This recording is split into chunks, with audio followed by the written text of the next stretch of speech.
Lawrence Krauss. He's the director of the Origins project at Arizona State University. He's a bestseller author. His most famous book is The Physics of Star Trek. He recently published a book on Richard Feynman's contribution to science, and he's got a new book coming up which will be called A Universe from Nothing, and basically you'll be given the whole book in 30 minutes today. So please welcome Lawrence Krauss. Thank you. Thank you. Thank you.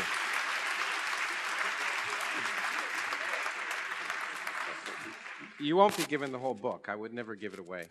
You have to buy it. But I will talk about some of the subjects that are in that book. And I put up this quote and then one of my favorite quotes from an author about mystery. Religion and science were both developed, I think, for the same reasons. One, to try and explain a universe that was completely unfair and unsympathetic, and to try and understand the mysteries of existence. Now, one of them stopped doing that a few thousand years ago, and the other has taken over. And I want to spend a little time talking about just that. Now, I've really enjoyed, oops. There, that's the title I'd rather give.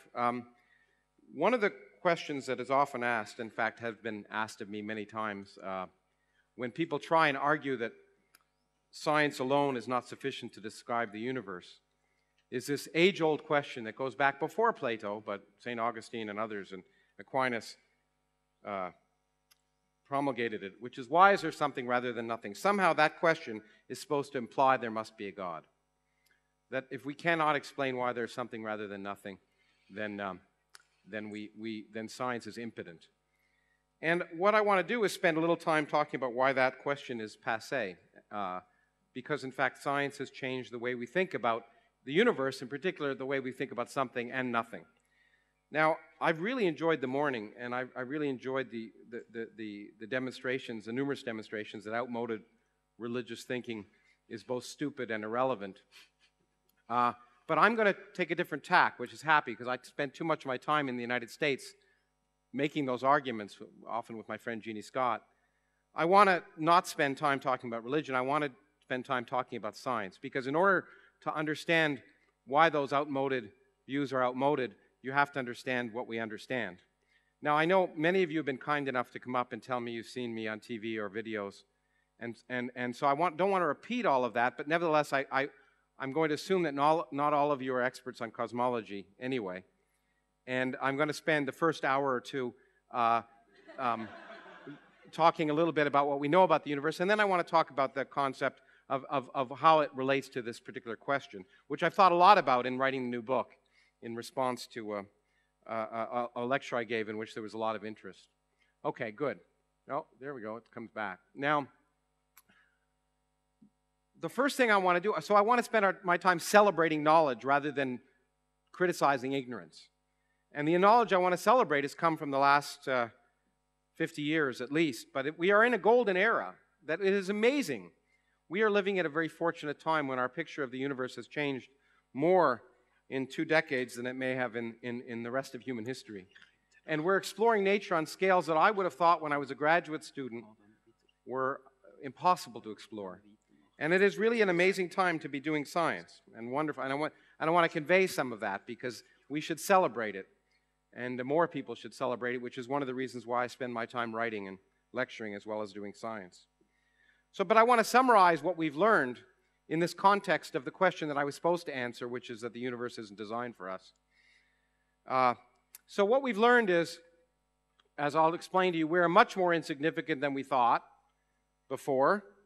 And we are a bit of cosmic pollution. If you get rid of us and all the galaxies and all the stars and all the aliens and everything, the universe is largely the same. We are cosmically insignificant, a bit of pollution in a universe full of dark matter and dark energy. All evidence, as I'll describe, suggests the universe in fact did come from nothing. I'll tell you how.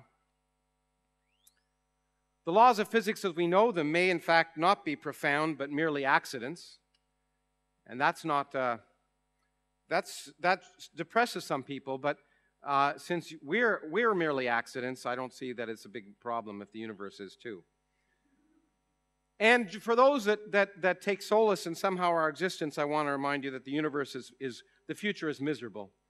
The universe we live in is probably the worst of all possible universes to live in as far as the future of life is concerned. In fact, when I gave a lecture on this subject, for which the book eventually was caused because it became a YouTube sensation, the title was A Universe from Nothing, I think, but the subtitle was We're All Fucked. And in any case, but I'm not using that in the title of the book. Okay, so now let me give you a primer in modern cosmology to tell you how amazing the universe is. We are trying to understand what the universe is made of. It's the kind of question that people have been around since the dawn of civilization. And one way we want to do that is we want to weigh the universe. And it is amazing that we can weigh the universe. We do it by standing on the shoulders of giants, in fact. But this is a picture that allows us to weigh the universe in many ways. It's a picture of a cluster of galaxies. It's a Hubble Space Telescope picture. And like all Hubble Space Telescope pictures, it inspires the imagination. Every dot in this image is not a star, but a galaxy. There are 400 billion galaxies in the observable universe. Each one contains several hundred billion stars. This cluster of galaxies, all galaxies live in clusters almost. We live in a cluster called the Virgo cluster. They like to cluster together because of gravity. This particular cluster is about 5 billion light years away, which means the light was emanated from these stars 5 billion years ago before the picture was taken a few years ago. So the light from these stars was emanated before our sun was formed. It took 5 billion years to get to us. That means many of the stars in this picture no longer exist. Most of them have gone out. Most of the civilizations that may have existed around those stars may have died. So just looking at a picture like this should inspire the imagination in a way that no myth or fairy tale should. But we can do more with it, because this picture is an example of an amazing phenomenon, which is the fact that space curves in the presence of matter, as predicted by Albert Einstein, who did his PhD here many years ago. You don't have to be a rocket scientist to see that there's something strange in this image. There are all the galaxies are yellow, but there are these weird blue things. These weird blue things represent something that Albert Einstein first predicted, although he thought it would be irrelevant. And I want to just give you a little bit of history, because it's amusing for those of you who may be scientists here and struggle to publish. It used to be a kindler, gentler world. And in 1936, in the journal Science, one of the preeminent science journals in the world, this article was published. This is how it began. You try and write an article like this nowadays. Some time ago, R.W. Mandel paid me a visit and asked me to publish the results of a little calculation which I had made as his request. This note complies with his wish. It's just so pleasant. Now, the person who wrote the article had some credence already, so they published it. But what was an article that proposed something which Einstein discovered, theoretically, but he said it would be irrelevant. He thought it would never be useful, which is the fact that because mass curves space, mass can act like a lens. If I have a bright object behind a very massive distribution, the light can curve around it and come back and be focused and magnified, as my glasses magnify nearby objects. Or if I had a cut glass goblet and I looked through it, I'd see many images of you. And mass should be able to do just that. In fact, this was the calculation that Einstein performed. He thought it was so unimportant, in fact, that he forgot that in 1912 he'd done exactly the same calculation and thrown it out. And he said it would be irrelevant. In fact, if you go back in the journals, you can find the response he made to the editor, which I particularly like. He said, "Let me thank you for your cooperation with the little publication which Mr. Mandel squeezed out of me. It is of little value, but it makes the poor guy happy." That's how science is done. He didn't think it would be useful, but in fact it was, because the picture I showed you was of gravitational lensing.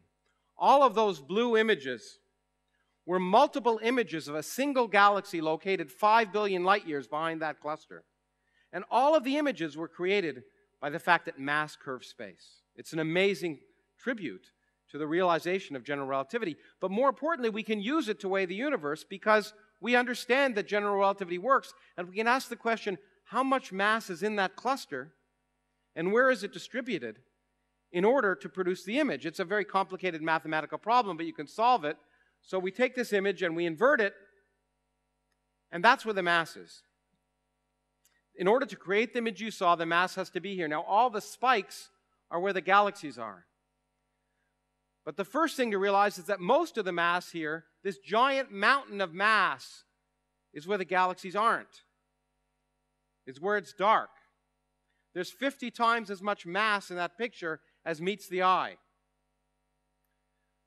Physicists, with their incredible linguistic perspicacity, and I hope the translators can translate that word, have called this dark matter because it doesn't shine. Most of the mass of the universe we've discovered, probably 40 times as much mass as is contained in all the stars and galaxies that we can see, is made of some invisible stuff that doesn't shine. This is remarkable, and it's what got me as an elementary particle physicist interested in cosmology.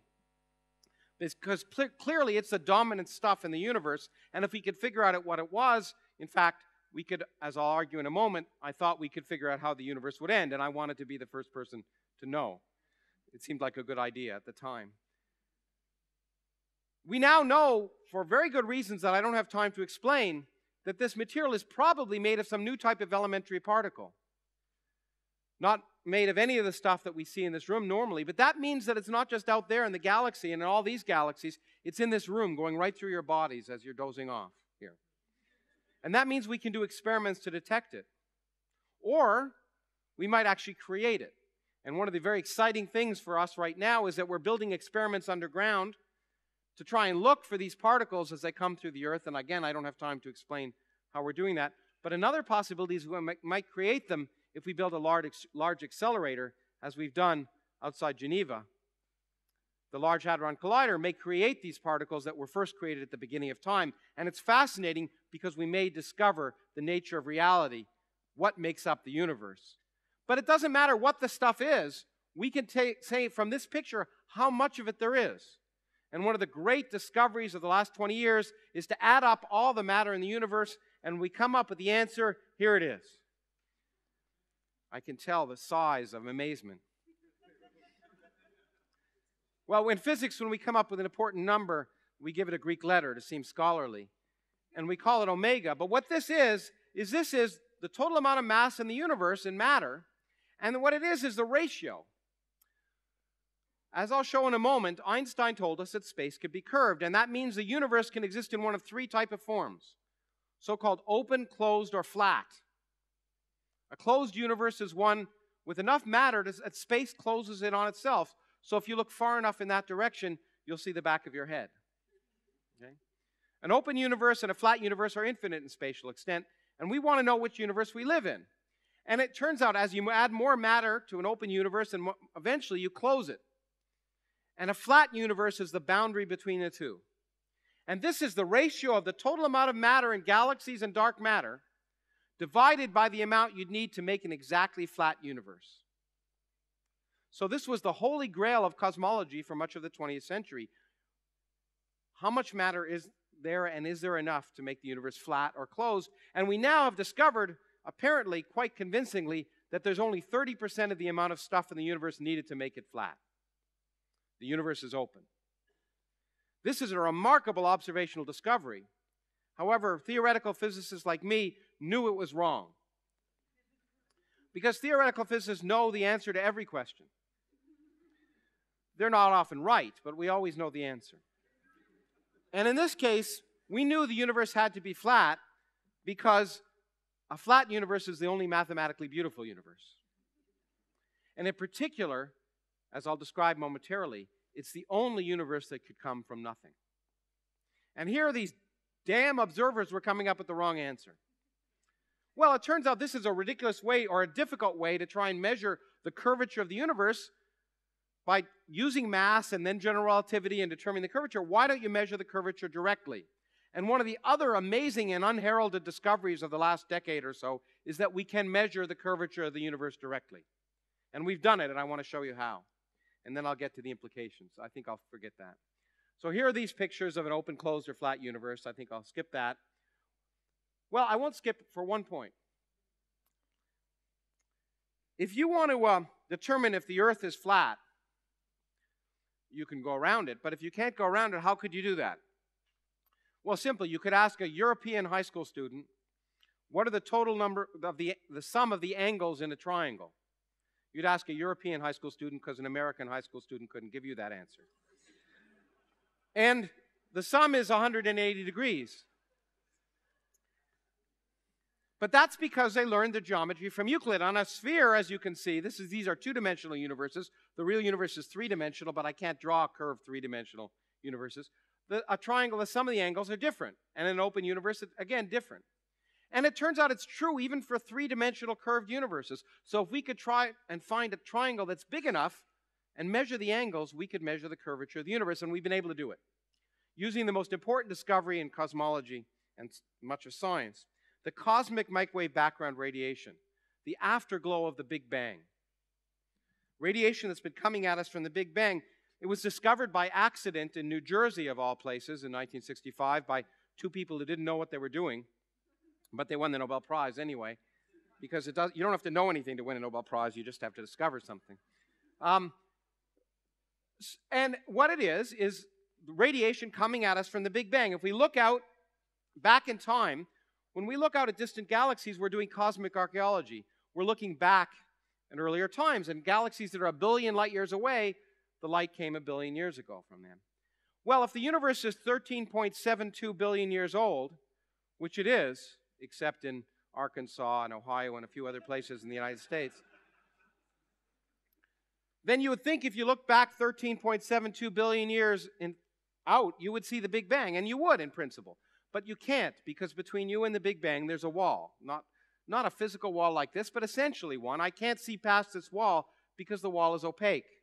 If I look back in time, the universe was hotter and hotter and hotter, and at a time when the universe was 100,000 years old, it was a temperature of 3,000 degrees Kelvin.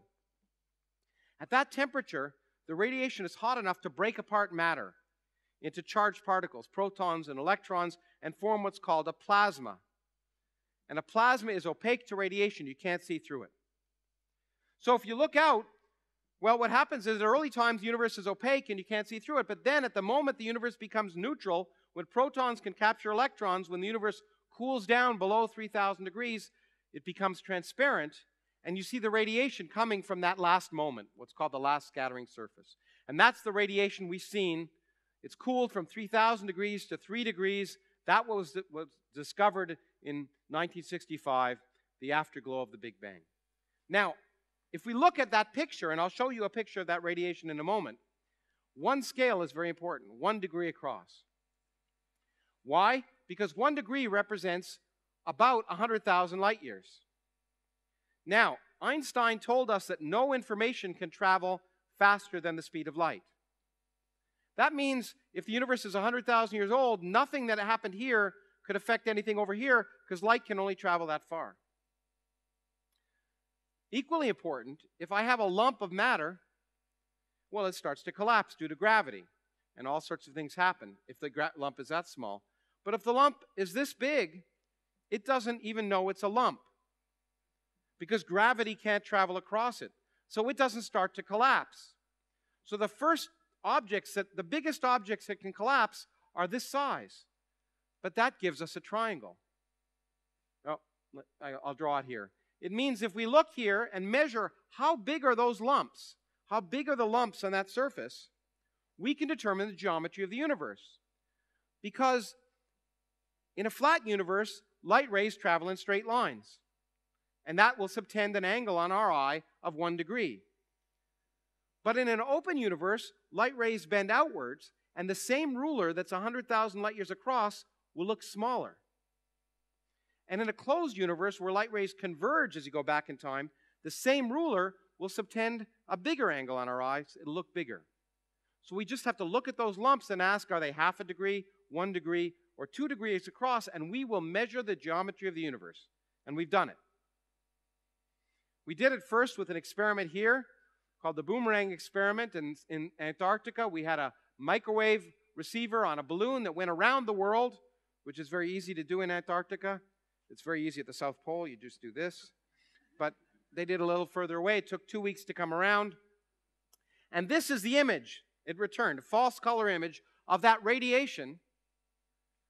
These are the hot spots and cold spots in that microwave background radiation. These are the primordial lumps that would later collapse to form galaxies and stars and people and everything else. But the question is, how big are those lumps? Because that determines the geometry of the universe. And to test that, well, here's a different false color image of the same region. And we can make universes on a computer. And here's a closed universe, an open universe, and a flat universe. And you can see that in a closed universe, the average 100,000 light year across lump would look this big on our eyes. But this is bigger than these lumps. In an open universe, the average lump would be about that big. But that's smaller than these lumps. But just like Goldilocks, in a flat universe, it's just right. In fact, we now know to an accuracy of 1% that the universe is exactly flat. Just like we thought. But there's a problem, because I just explained to you, we showed the universe was open. Well, there was a problem with that picture. We weighed clusters of galaxies. We weighed the mass in the universe. We now know there's only 30% of the necessary mass in the universe, or energy in the universe, to make the universe flat. That means if the universe really is flat, we're missing 70% of it. Where could that 70% be? Well, if it isn't around galaxies, it's where galaxies aren't. What is where galaxies aren't? Nothing. Empty space. So all you have to do is give empty space energy and you solve the problem. If you take a region of space, get rid of all the radiation and all the matter, if it weighs something, then you solve the problem. But that's insane. Empty space can't weigh anything, you'd think. But cosmology is a science, not philosophy, so we can go out and test that. Because Einstein told us if you put energy in empty space, it's gravitationally repulsive, not attractive. And if you were trying to measure the expansion of the universe, as happened about 10 years ago, observers were trying to measure the rate at which the universe is expanding as a function of time, and everyone expected that the universe was slowing down because gravity is attractive, or as anyone who's taken physics knows, gravity sucks. It should slow down. In 1998, however, and I don't have time to explain how we can measure this, it's using objects called exploding stars, supernovae, which are fascinating, and illustrate a fact which I really do want to remind people of. It's important for understanding evolution and complexity, is that the universe is big and old, and rare events happen all the time. Because they happen, it doesn't mean they're significant. They're just accidents, but they happen all the time. And stars explode all the time, it turns out.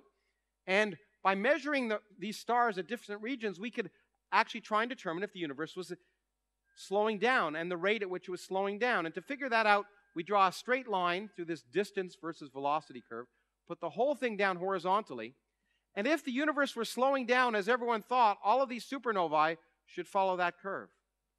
But much to the shock of the observers, all of these objects lay above the straight line. And the only way we could understand that, unless the data is wrong, is if the universe is speeding up.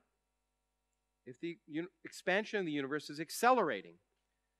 And the only way we can understand that is if we put energy in empty space. And if we ask, let's just fit this data and ask how much energy would you have to add in through empty space to fit the data, you get exactly what we were missing. If you put 70% of the energy of the universe in empty space, then you produce exactly what we see. So we now have a consistent universe of a picture of a cockamamie universe. Cockamamie is a scientific term. Crazy universe that is a sea of dark matter and dark energy. 70% of the energy of the universe resides in nothing. 30% resides in dark matter, and the error between the two, less than 1%, is everything we can see. That's why you are indeed much more insignificant than you may have thought before you heard the lecture. first. But that implies many things about the future and the present, and that's what I want to spend the last few minutes of this talk talking about. We have discovered this remarkable and totally inexplicable fact. In fact, we have no idea why empty space has energy. It's the biggest mystery in science. And if anyone tries to explain it to you and tell you they understand it, they don't, especially if they're a string theorist, as I'll explain. But its existence, we think, is probably tied to the very beginning of the universe, and it will determine our future, which is why our future is miserable. It has changed everything about the way we think about the universe. But I want to now talk about this for a second, because I want to spend the rest of the talk talking about this nothing. What is nothing? Well, it turns out, once you put quantum mechanics together with relativity, nothing isn't nothing anymore. It turns out empty space is a bubbling, boiling brew of virtual particles that are popping in and out of existence in a time scale so short you can't measure them. They're called virtual particles. Now that sounds like philosophy or religion because it sounds like counting angels on the head of a pin. If you can't see them, then what's the point? Well, it turns out we can't see them directly, but we know they're there because they're responsible for many things. In fact, this is an animation which was shown in Stockholm 7 years ago, by the winner of the Nobel Prize, who is one of a group of people that tried to understand the strong force between quarks that holds together quarks into protons and neutrons, which make up all the stuff in your body. Well, it turns out if you take a proton in your body and look at it, it's made of 3 quarks, but you add up the mass of those quarks, it's not the mass of the proton. Most of the mass of the proton is understood as being due to these virtual particles popping in and out of existence, and this is an animation, but it's taken directly from the mathematics. They're responsible for 90% of the mass of the protons in your body, therefore they're responsible for your existence. So even though we can't see them directly, we know they're there. So we know that virtual particles can give energy in the empty space inside of a proton. Maybe virtual particles can give energy to the empty space in the universe. The problem is when we try and calculate that using the same formulas that we use here, well, the answer comes out to be wrong by 120 orders of magnitude, which is the worst prediction in all of physics, so we usually don't talk about it. And that is one of the reasons we don't understand why empty space has energy. It's not that we don't understand why it has energy. Why does it have so little energy? Why does it have 120 orders of magnitude less energy than our theories predict? We don't know the answer. But it's certainly possible that empty space has energy. Empty space, or nothingness, is not empty. In fact, nothing is unstable. Nothing always creates something because of the laws of quantum mechanics. Now, the other thing we need to know about the universe is that gravity is kind of strange. In a flat universe, every galaxy has 0 total energy in a gravitational sense. That's because gravity allows positive energy and negative energy. And the two can add up to precisely 0, which they do, and they only do in a flat universe. It's very strange, but true, that gravity allows negative energy configurations. Again, I don't have time to explain that. But that allows for another fascinating possibility. You can start out with nothing and end up with something that has positive energy as long as you counter it with lots of negative gravitational energy. And that's exactly what we observe in our universe. We observe galaxies and stars and people that have positive energy. But when you add up their energy, their gravitational energy, and subtract from it the gravitational attractive energy between stars and galaxies, the two add up to precisely 0. But this allows for another more interesting possibility.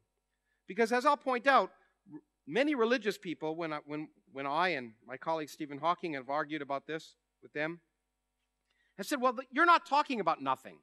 The nothing you're talking about is not nothing.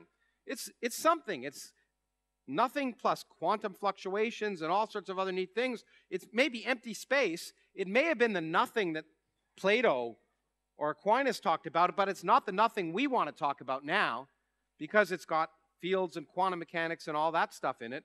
It may be empty space, but it's not empty. But this allows another possibility, because when you apply quantum mechanics to gravity, then you find out not only can you create virtual particles that pop in and out of existence in a pre-existing space, but you can have space itself pop in and out of existence. You can create universes out of nothing. And in fact, quantum mechanics tells us that if the total energy of that universe is precisely zero, you can create it with impunity by quantum mechanics.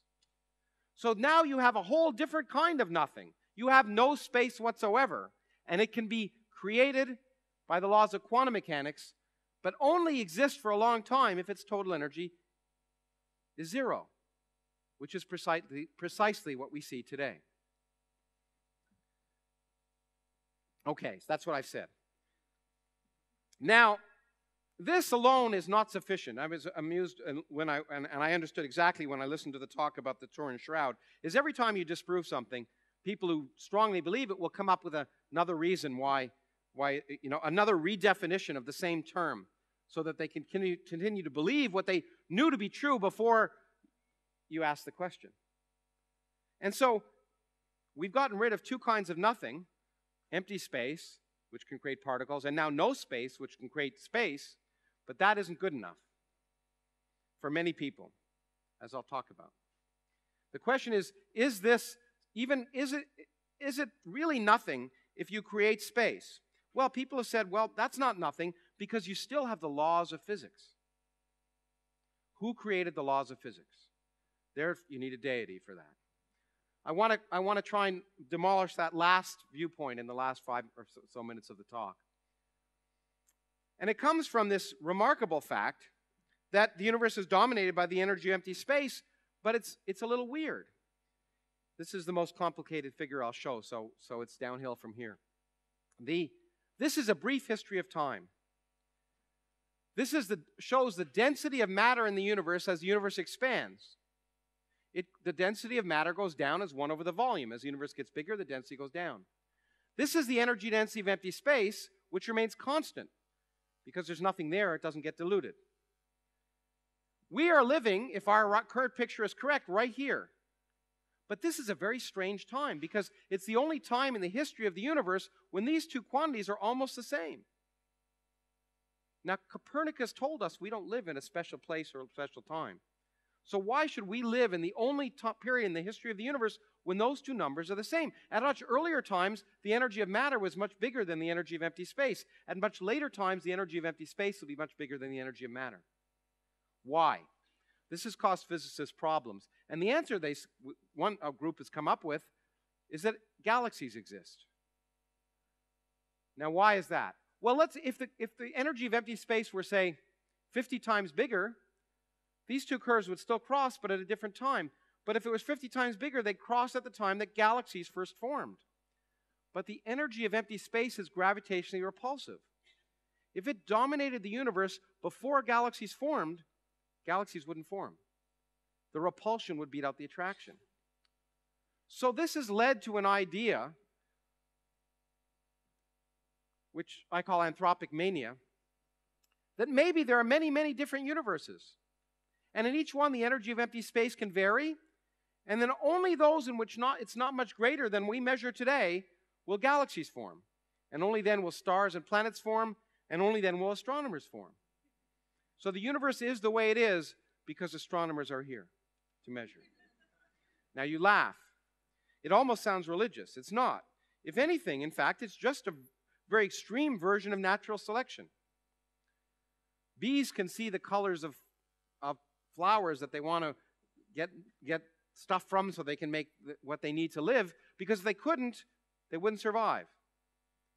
Similarly, if there are many universes, we would be surprised to find ourselves living in a universe in which we couldn't live. So really, it's not religious at all. It's just an extreme form of cosmic natural selection. But if it's true, it's very depressing. Because it means this fundamental quantity that many physicists like me would try and understand, the energy of empty space, is not fundamental at all. It's just an accident. Just like the Earth-Sun distance is not fundamental. It's an accident. If it were any bigger, we wouldn't be here. If any smaller, we wouldn't be here. But it's nothing fundamental. Now, this has led particle physicists who are much ahead of cosmologists to a different idea, because cosmologists haven't understood one fundamental number, the energy of empty space. But particle physicists haven't understood many more numbers for much longer. We don't know why gravity is the weakest force in nature, why the proton is 2,000 times heavier than the electron, why there are 3 generations of elementary particles. We don't understand lots of things. And particle physicists have jumped on this idea and said, maybe we don't have to understand anything. Because maybe everything is an accident. There are many universes, and in each universe, all the laws of physics are different. And only in the universe in which the laws of physics are what we measure will we be around today.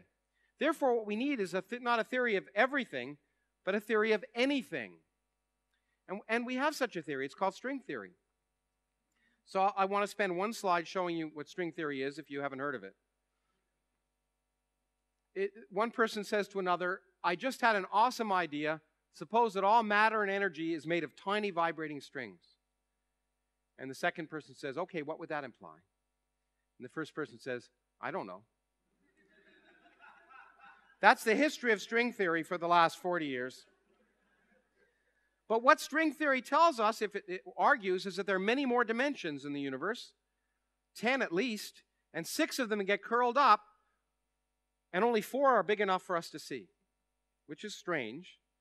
But what's really unfortunate is that and the string theorists got very depressed about this, is that every different way you curl up those extra 6 dimensions produces a 4-dimensional universe with different laws of physics. In fact, it now predicts at least 10 to the 500 different possible universes with different laws of physics. And that used to be a bad thing, but now it's a good thing. Every wart in string theory becomes a beauty mark, because in every possible universe that involves a different way of compactifying those extra dimensions, you might have a different energy of empty space. And therefore, you're guaranteed to find one that has the energy we measure. Now, this is unfortunate if it's true, because it's not clear that it's really science. Because if your theory allows any possible universe, then how do you disprove that theory? But it still may be true. The universe is the way it is, whether we like it or not. And this may be true, as much as I hate the idea. But it does allow for a new possibility. It allows for the possibility that even the laws of physics themselves are not written down. They arise spontaneously when the universe arises. And out of this multiverse of universes, a universe can form truly from nothing. A universe in which the laws of physics are not even prescribed, nor is the existence of space, nor is the existence of matter. It all comes from absolutely nothing. And that, to me, is the ultimate version of nothing, and the one aspect of this picture that I like a lot. Because in some sense, it allows us to answer that question. Because one of the things that people say is if our universe began, what happened before our universe? But if there's a multiverse, it could have been eternal. And our universe would have popped out of it at some point. Other universes are just being born now. Other universes are dying. If even the laws of physics are accidental, then the last bastion against nothingness, it seems to me, falls. And that's very important. And in fact, I want to sort of end with a few sentences about nothing. The key thing I want to stress is that nothing and something are not philosophical concepts. They're not theological concepts. They're scientific concepts. Philosophers can argue till they're blue in the face, and they have, for 2,000 years about what is nothing. But it doesn't matter. That's just talk. If we want to find out what nothing is, we have to measure it. And what we find out is that the distinction between nothing and something is blurred. So that the whole question is, why is there something rather than nothing, becomes irrelevant. They're not that different anymore. In fact, people have now said to me, well, so none of this is nothing, because nothingness is really something which doesn't even have the possibility of existence. And in your multiverse, there's the possibility of existence. So true nothingness has no possibility of existence. But you would ask then the question, if that's the case, then how did God bring it into existence? If there's no possibility of existence. The possibility of existence is not equal to existence. The virtual particles that pop in and out of empty space did not exist before they popped out. The fact that they were possible did not mean they existed. If the possibility of existence were the same as existence, then there'd be as much of a controversy in my country about masturbation as there is about abortion. Think about it. So what some theologians have argued, or what people argue essentially to me, is that nothing is that from which only God can create something, but that's not much of a description about nothing. What we've now learned is that science has changed the playing field. And I think I'll skip any discussion of God. It's irrelevant. I want to spend the last 2 minutes just reminding you why the future is going to be miserable so you can feel better about your day. The first person to think about the future, was George Orwell, who said to see what is in front of one's nose requires a constant struggle. This is clearly what he meant by it. What this mathematics tells us is that if there's an energy of empty space, the universe is going to accelerate. That means objects will move away from us faster and faster and faster, and there exists a certain distance beyond which objects are already moving away from us faster than the speed of light. And that distance will decrease with time, because objects are going to be moving away faster and faster and faster. So the rest of the universe, and we can calculate when that's going to happen in about 18 billion light years, that's the distance, 18 billion light years. So objects will begin to disappear significantly when the universe is 18 billion years old. It's 14 billion years old now. This is beginning to happen. What it means is that as we look out at the universe, the longer we look, the less we will see. I've tried to use that in the United States as an argument to fund cosmology right now, but it hasn't worked. 2 trillion years is a little longer than this standard congressperson's firm. But what will the future bring? I would argue the future will bring back the ignorance that we once had. 100 years ago, and Einstein thought, we lived in a universe with a single galaxy located in a vast, infinite, empty space that was static. That was the picture of the universe in 1915 when Einstein developed general relativity. In the far, far future, around some planet, around some distant star, life forms will arise. They will learn the laws of physics, they'll learn quantum mechanics, they'll discover general relativity and electromagnetism, and they will use the best instruments they have to build telescopes, and they'll look out and they'll see nothing. In 1925, we knew of one galaxy, our Milky Way. In less than a human lifetime, we've learned about the other 400 billion galaxies. But in the far future, they'll have all disappeared. And observers in the far future will do the best science they can come up with, and come up with completely the wrong answer. They'll believe they lived in a static, eternal universe with a single galaxy surrounded by empty space. So the good news is we live in a very special time today. The only time when we can observationally verify that we live in a very special time. And I'm completely facetious when I say that. What I mean is, as scientists, we're stuck with the circumstances of our own existence. Maybe there are things we could have observed in the universe had we evolved 5 billion years ago. Maybe there'll be things about the universe that we could see 100 billion years from now that we can't see now. But what we do know is if the universe continues to behave as if it is behaving now, all of the information about what is out there will slowly disappear. And that means in the far future, 2 things will happen. The illusion that we, and by we I mean whatever species is asking the question, the illusion that we are special will get stronger and stronger and stronger. Because in the far future, there will be just our galaxy. And it will look more and more as if the universe were created for us. So in the far, far future, we will be lonely and ignorant, but dominant. And those of us who live in the United States are quite used to that. Thank you very much.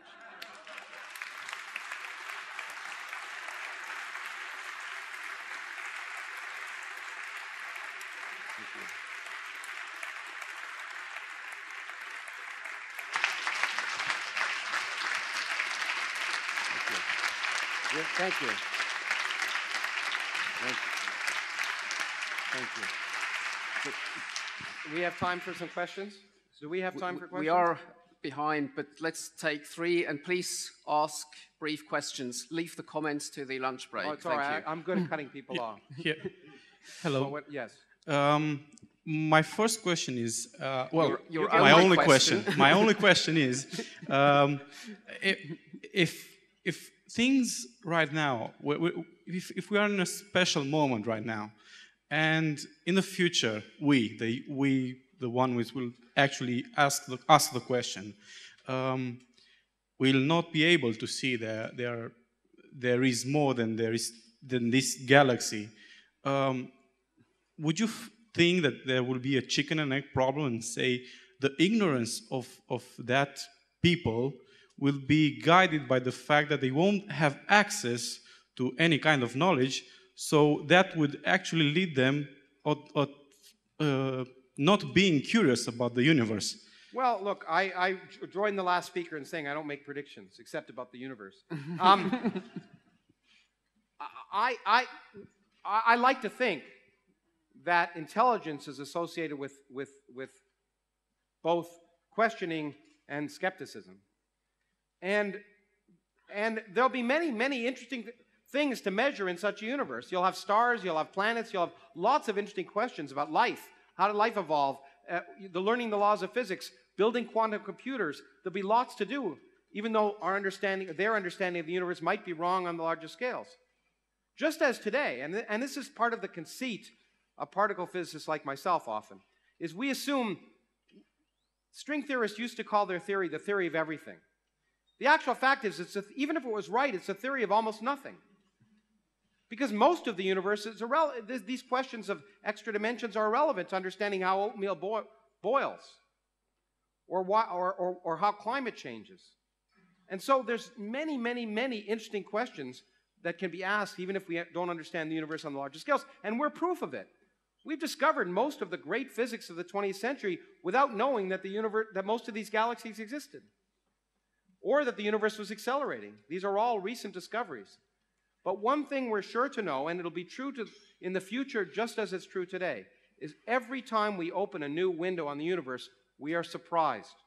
The universe surprises us in ways that our human imagination could never anticipate, which is why science is an empirical discipline.